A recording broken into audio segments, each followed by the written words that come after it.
Hello, everyone, and welcome to today's workshop on literature review skills, synthesizing sources, and structuring a review. By the end of today, you should feel more confident about what a literature review is, how to bring sources together rather than just summarizing them, and how to organize your review effectively. So let's have a look at what we have on the agenda for today and specifically what a literature review actually is. So, a literature review is more than just a summary of your sources. It shows what's already known in your field, it highlights gaps and debates, and it explains why your research matters. So, think of it as telling the story of your subject area. If you were writing about climate change policy, for example, your literature review would need to show what's been studied, where scholars disagree, and what's missing, so you can justify your own research. So that is what a literature review is. Now let's consider the opposite. What isn't a literature review? So many students make the mistake of thinking a literature review is just an annotated bibliography, a list of what each source says. It's also not a list of quotations, and it's not a book review with your own personal opinions. A literature review is about critical synthesis. Now, that means weaving together different studies to show relationships and patterns. So, what mistakes do you think students often make when writing literature reviews? Well, one of the issues can be selecting good sources. So, when building your review, remember the three R's: relevant, recent, and reliable. Okay, so anything that you mention in your literature review should be relevant to the area that you're talking about. It should be recent, and it should also be reliable. In fact, it needs to be peer reviewed. Okay, so that will explain the reliability part of it. So consider this example then. Would a 1995 study be useful if you're writing about TikTok in education? Probably not, because it can't be considered recent for this time period. Okay. And remember, a peer-reviewed journal article is far more reliable than any random blog post that you may see or something that you take from Wikipedia. Okay. So those three R's are the things that are crucial when you are looking to write your literature review. So when you are reading the sources, don't just read passively. Ask yourself these few questions. Okay. What is the main argument of the article that you're reading? How does it connect to other studies? And does it agree or disagree with others that you have read? So when you're doing this, you can use any kind of note-taking tables or color coding to spot any repeated themes. So the idea of active reading, and this is something that we have covered in some of the other videos on our channel. Active reading helps you to move more quickly from collecting sources to actually writing your review. So, most importantly, you are looking to synthesize the works, not just describe them. Okay, so we do have another video on critical analysis skills that will teach you more about this. But on a very basic level, you can describe anything, but the key skill is synthesizing instead. So consider this example here. We've got the descriptive description here, you could say. So a descriptive review would say something like Smith 2020 says X, Jones in 2021 says Y.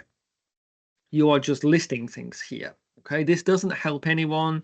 This isn't a review in the basic meaning of the word.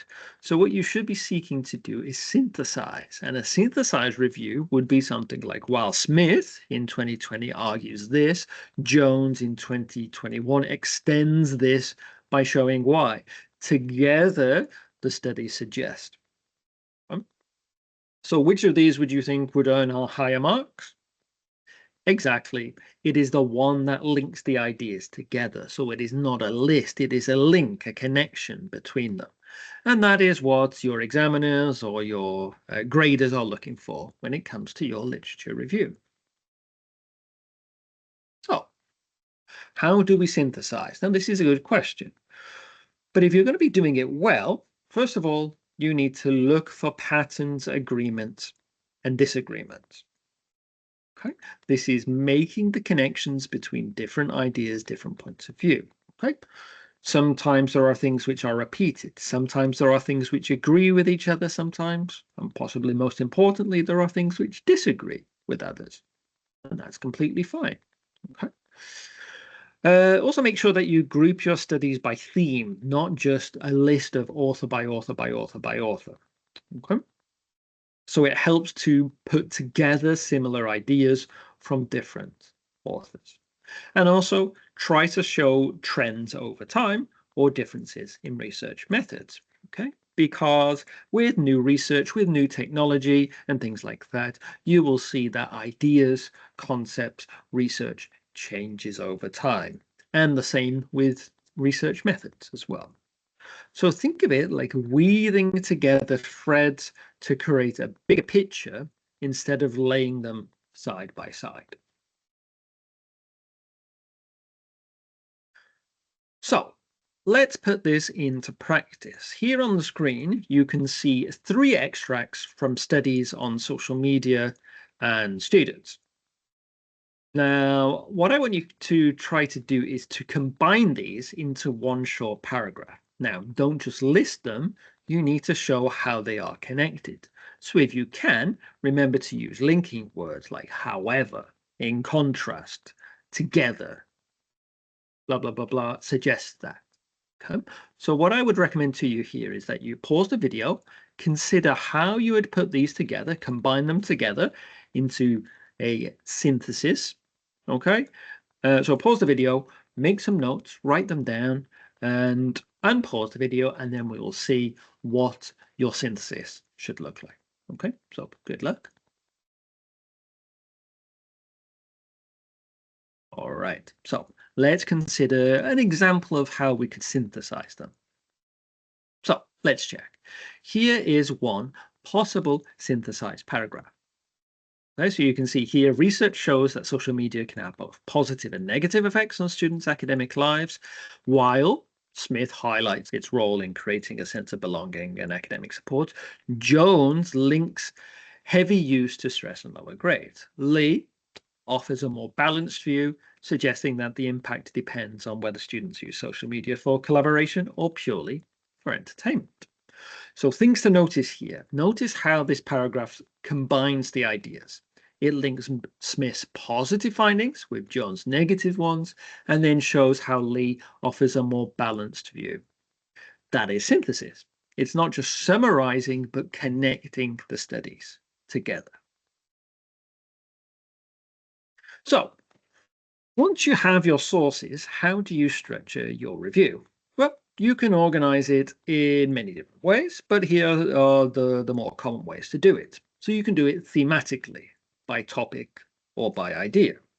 You could also do it chronologically, so you could show how thinking has developed over time, or you can do it methodologically by thinking about different research approaches. For example, if you're writing about online learning, you could group research into themes like student motivation, teacher practices, and technology challenges. Okay, so there isn't one way to do it, but there are lots of different ways depending on the circumstances that you have. So now let's practice organizing some sources. So on the screen, you can see 6 short summaries of studies on social media. So what I would like you to do is to decide how you would group these into themes. Again, there are many different ways. Would you organize them by topic, by method, by time? So again, pause the video here, think about how you would group them. All right, how you would group all 6 of them, divide them up into different groups. Okay, so like I said, pause the video and then come back in a couple of minutes to discover the possible ways that you could do this. Okay, good luck.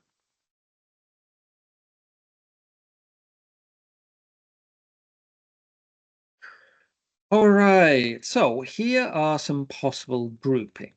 Now, again, notice there is no single right answer here. It depends on your research question and what you want to emphasize. But you can see it is possible to divide them by themes. It is possible to divide them up by methods. And you can also show the difference between the earlier studies and the later studies. So, when writing a literature review, the language you use really matters. So here are some useful sentence starters to help you with your writing. So we have the first phrase here, several studies have highlighted. This is a good general way to start your sentences. You can also use the phrase here, in contrast to previous findings. Okay? This will help you to give a contrast, the positive and negatives of some research that you have. If you are focusing on the chronology, you can also talk about recent research suggests something. And then connected to this, you've also got the similar phrases, there is growing evidence that something is happening. So think about collecting your own phrase bank. It will make your writing smoother and more academic. If you haven't already, have a look at our video on the academic phrase bank. You will find many more examples here of sentence starters when it comes to literature reviews there. So here are some common mistakes that I suggest you try to avoid. First of all, over describing instead of analyzing. So we talked about that earlier on. Describing is the basic first step, whereas you need to synthesize and analyze later on.